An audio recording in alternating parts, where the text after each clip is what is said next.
안녕하세요. 문학, 인문학 리뷰 방송 리액추 진행을 맡은 배상민입니다.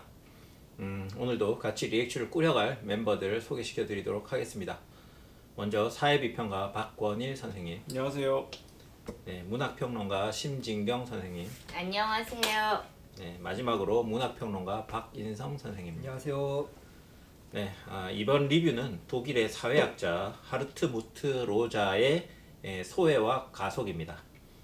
이 책은 근대에 들어서서 가속화된 사회와 개인의 삶의 변화 속도가 어떻게 우리를 좋은 삶으로부터 소외시키고 있는지를 살피고 있습니다. 그러면 이 책에 대한 본격적인 리뷰를 시작해 보도록 하겠습니다. 네, 먼저 20차평을 할 건데 우선 이 책을 추천해 준 박권일 선생님부터 하겠습니다. 네. 제 20차평은 시성비라는 말이 왜 나왔는지를 해명한 책이라고 하겠습니다.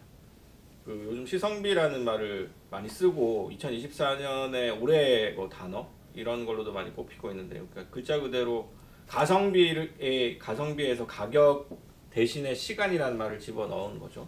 그래서 시간 대비 성능 비라는 말인데 결국은 내가 투여한 시간에 대해서 단위 시간에 대해서 얼마만큼의 나에게 만족도를 주느냐에 대한 얘기입니다. 그러니까 결국은 지금 우리가 넷플릭스라든가 이런 OTT 서비스를 볼 때 어떤 방식으로 보느냐 소비의 패턴과도 관련이 되는 얘기인데 저 같은 옛날 사람은 1배속으로 봅니다. 영화나 이런 동영상을.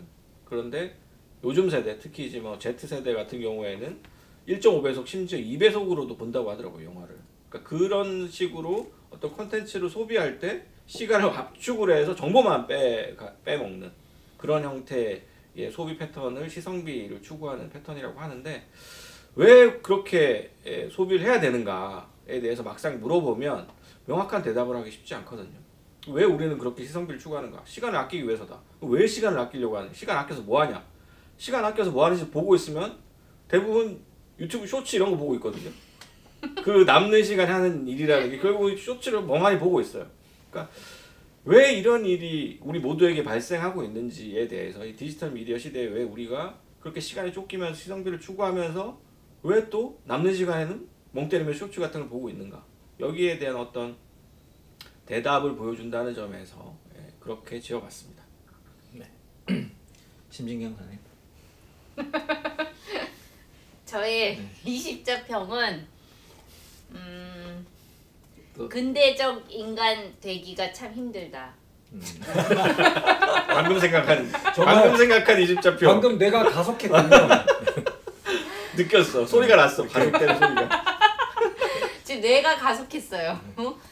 근데 왜냐면 이제 제가 원래 아까 좀 전에도 우리끼리 좀 얘기했었지만 원래 엄청 잘 미루고 그리고 또 수업도 잘 안 하고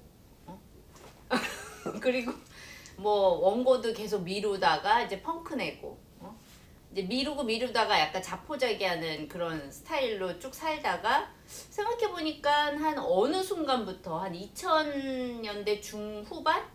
2010년대 들어오면서부터 갑자기 굉장히 안 미루게 됐어요. 그러니까 이게 여러 가지 그게 물론 학교에서 알게 모르게 그런 압박을 하는 것도 있고 그렇긴 하지만 이제 어느 순간 뭔가 저도 이러한 가속된 사회에 좀 맞춰진 것이 아닌가. 그래서 약간 이 우리 사회 이러한 가속된 여기서는 이거 후기 근대 얘기도 안 하고 그걸 근대화라고 얘기를 하는데 근대적이다 이렇게 얘기를 하는데 그런 어떤 그 시간에 근대적 시간에 어느 순간 맞춰진 것이 아닌가. 그래서 요즘 몹시 피곤하다. 너무 살기가 힘들다.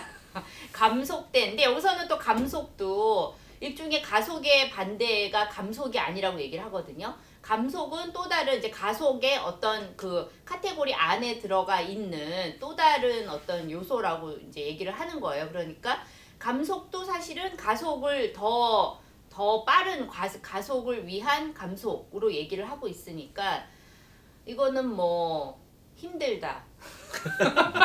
너무 도망칠 수 없다. 살기 힘들다. 이거는 쳇바퀴를 벗어나면 되는데 또 쳇바퀴 바깥은 또 없으니까 이 쳇바퀴 안에서만 살아야 되나 막 그런 생각이 드니까 답답하다. 그런 생각이 들었습니다.